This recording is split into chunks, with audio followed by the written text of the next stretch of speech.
Queridos, Deus abençoe. Bom, o texto de hoje é Filipenses, capítulo 2, do 12 ao 15. Aí, quem, por favor, tiver condições aí, ao 16, tá? Filipenses, capítulo 2, do 12 ao 16, é o texto de hoje, tá? Diz assim a palavra de Deus: assim, pois, amados meus, como sempre obedecestes, não só na minha presença, porém, muito mais agora, na minha ausência, desenvolvei a vossa salvação com temor e tremor. Verso 13: porque Deus é quem efetua em nós tanto o em vós, tanto o querer como o realizar, segundo a sua boa vontade. Fazei tudo sem murmurações, nem contendas, para que vos torneis irrepreensíveis e sinceros, filhos de Deus, inculpáveis no meio de uma geração pervertida e corrupta, na qual resplandeceis como luzeiros no mundo, preservando a palavra da vida, para que no dia de Cristo eu me glorie de que não corri em vão, nem me esforcei inutilmente. Esta palavra de Deus, Filipenses, capítulo 2, do verso 12 ao verso 16. Meu amado, nós temos o devocional de hoje, que é não uma caricatura. Depois nós vamos ler o devocional. No momento eu quero dizer que Paulo ele está falando do chamado aqui, um subtítulo do desenvolvimento da salvação, que seria, na verdade, a saúde espiritual da igreja. Então, ele quer a saúde espiritual da igreja. Então, ele desenvolve aqui o assunto, o tema, em torno da saúde da igreja. Queridos, ele diz: assim, pois, amados, quem chegou aí agora, Filipenses 2, do 12 ao 16, tá? Nós vamos fazer agora a leitura com um resumo, né? Disso aqui. Diz assim: assim, pois, amados meus, como sempre, obedeceste não só na minha presença, porém, muito mais agora, na minha ausência. Então ele diz: desenvolvei a vossa salvação com temor e tremor, né? Ele está pedindo, ele está, falando aos filipenses que eles precisavam continuar. Agora ele não estava presente, tá? Ele estava ausente, mas a igreja deveria continuar a busca, o desenvolvimento, né? Aí, como eu disse, a saúde espiritual da igreja, tá?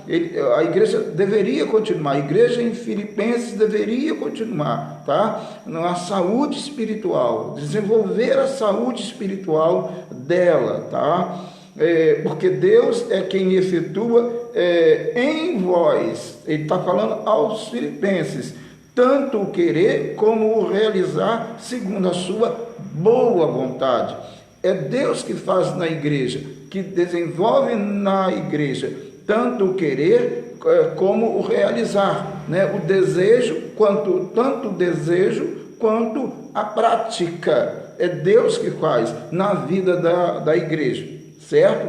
E fazei tudo sem murmurações, nem contendas. A ideia aqui, claramente, como Jesus ensina, como Deus ensina, é que a igreja, ela não faça com murmurações. Nós estamos vivendo, por exemplo, um tempo, e a gente vê, lamentavelmente, muitas pessoas murmurando,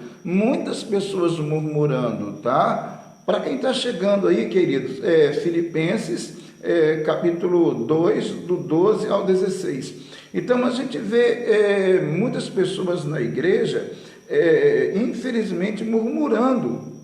O verso 14, fazem tudo sem murmurações, sem contendas, sem brigas. O que nós estamos vendo, na verdade, são pessoas brigando. Você vê, nós estamos num momento de crise, um momento difícil, complicado para o Brasil, complicado para o mundo, complicado, lógico, para a igreja, porque a igreja está no mundo, ela vive aqui. E nesse momento de crise, nós observamos muitas pessoas murmurando, reclamando da vida, do governo. Essa não é a postura da igreja.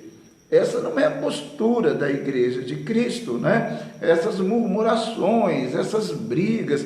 Por isso que Paulo aqui no verso 14 de Filipenses aqui 2 diz: fazei tudo sem murmurações, nem contendas, tá?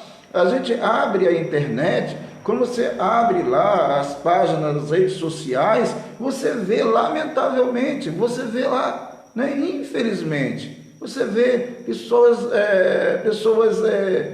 brigando por causa de política, num momento tão difícil que estamos passando. Irmãos em Cristo, ou falam que são irmãos em Cristo, brigando, né? Tendo contendas, tendo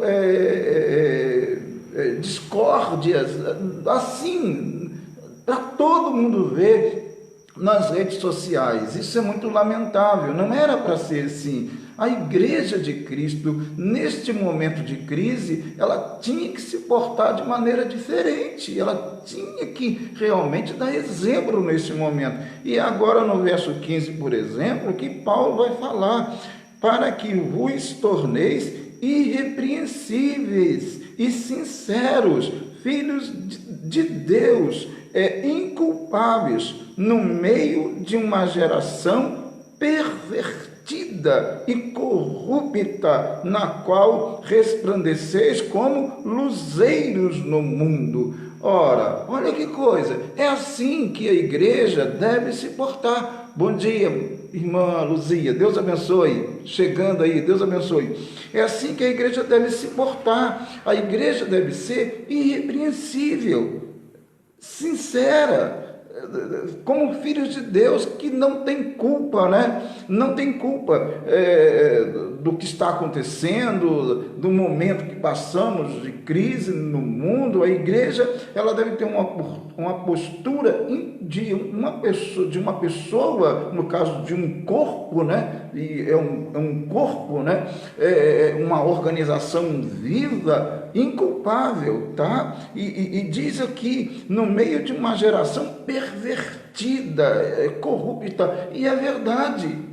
Lamentavelmente, o nosso país é um país corrupto. Infelizmente, a maioria é corrupta, lamentavelmente. Nós estamos nesse meio, tá? Pessoas pervertidas.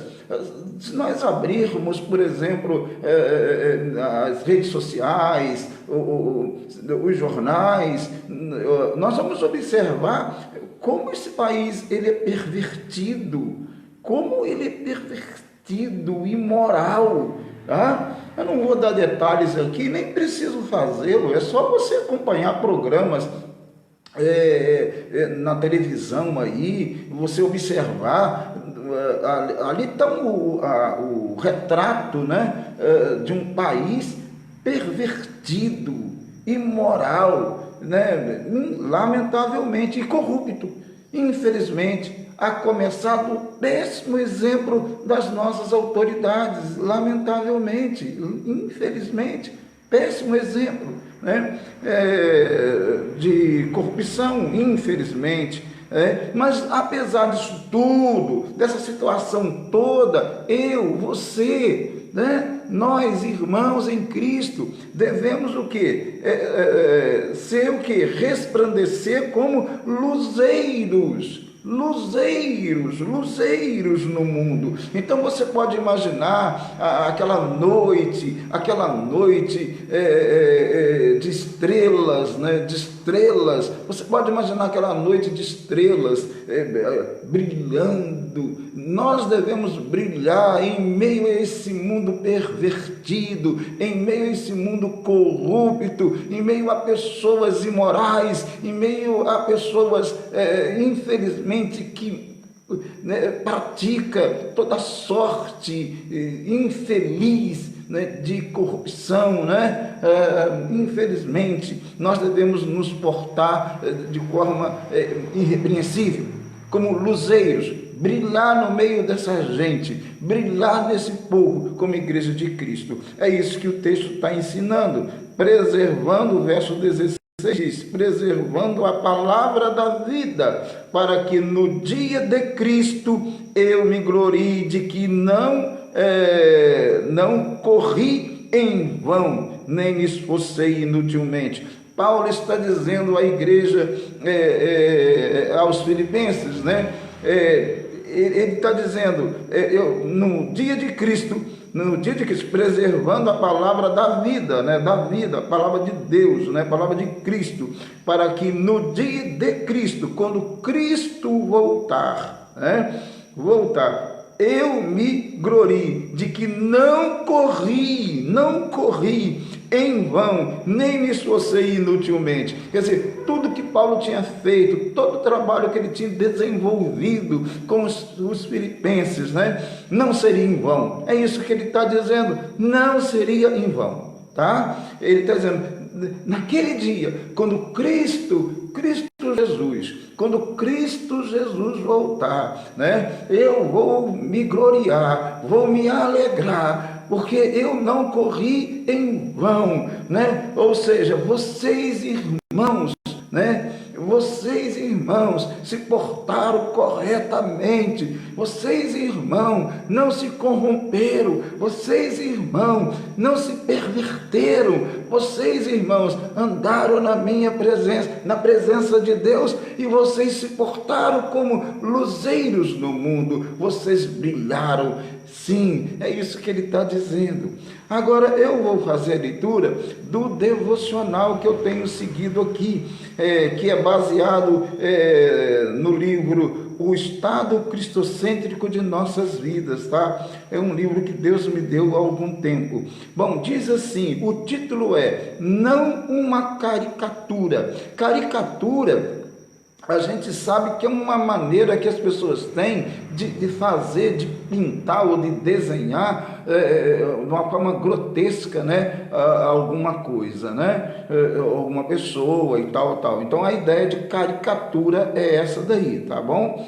Então, conhecer as Escrituras Sagradas, ouvindo, lendo, estudando, faz-nos saber como devemos viver para sermos de fato cristãos. Claro, lendo a Bíblia, lendo a palavra de Deus, a gente consegue entender, né, como devemos se portar como verdadeiros cristãos. Bom, aí continua o devocional. É um pequeno devocional, comentário bíblico que Deus me deu. Aí continua falando. O saber, ou seja, o conhecer o texto sacro, não define o viver como autênticos cristãos. Ou seja, eu posso conhecer a Bíblia, conhecer a letra da Bíblia, mas infelizmente posso não viver como cristãos, tá? É isso que está dizendo. Somos uma caricatura de cristão, a não ser que apliquemos no dia a dia o saber adquirido pela leitura das Escrituras, tornando-nos, na prática, no comportamento, seguidores de Cristo, cristãos genuínos. Olha bem, ficou claro agora, muito claro, certo? Olha, somos uma caricatura de cristão. Tem uma definição aqui de caricatura que é assim, tipo de desenho que, definido pelos excessos, pelas formas e pelos traços deformados, apresentam uma pessoa ou situação de uma forma grotesca, cômica. Isso a definição de caricatura, tá? Então, é isso que está dizendo aqui. Somos uma caricatura de cristão, a não ser que apliquemos no dia a dia o saber adquirido pela leitura das Escrituras, tá? Tornando-nos na prática, no nosso modo de vida, no comportamento, seguidores de Cristo, cristãos genuínos. Se não formos assim, então somos uma caricatura, tá? Certo? Infelizmente, tá? É um desenho grotesco, tá? Cômico, de igreja, e não igreja verdadeira, igreja genuína. Deu para entender? Bom, para terminar aqui, diz assim: se isso acontecer, ou seja, a união do saber e do viver, haverá uma única alternativa: andar semelhante a Cristo. Ou seja, se eu unir o saber, porque eu conheço o texto sagrado, tá? E o viver, porque eu pratico o texto sagrado, pratico a Bíblia, se isso acontecer, ora, haverá uma única alternativa: andar semelhante a Cristo. Ou seja, eu como cristão vou andar semelhante a Cristo, né? Vou viver semelhante a Cristo, exatamente porque eu uni o saber das Escrituras, e pratiquei e vivi aquilo que as Escrituras dizem. Amém? Aí eu não vou ser uma caricatura. Giselda está aí, Deus abençoe, né? Então eu não vou ser o quê? Uma caricatura, certinho? Se eu viver assim. E como diz aqui, então, e diz: isto quer dizer que, dentre outras, o meu comportamento moral perseguirá incansável e automaticamente o seu modo divino de viver. O modo de quem? O modo de Cristo, tá? O meu comportamento vai acompanhar o quê? O modo de Cristo, né?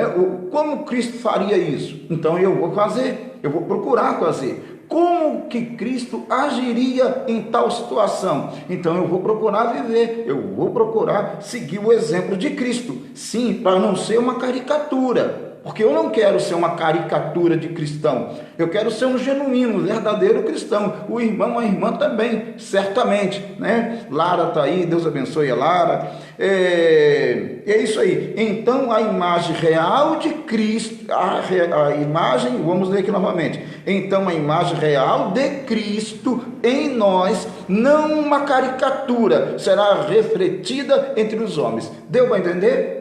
Se isso acontecer, se eu viver, se eu saber, ou seja, se eu ler as Escrituras e se eu viver de acordo com as Escrituras, então aqui diz assim, então a imagem real de Cristo, né? Não uma caricatura, mas a imagem real de Cristo em nós, não uma caricatura, será refletida entre os homens. As pessoas não vão olhar para mim ou para você, meu irmão, minha irmã, e vai dizer assim: poxa, aquele irmão ali, aquela pessoa daquela igreja, olha, aquilo ali infelizmente é um mentiroso, é um corrupto, é um ladrão, sei lá, né?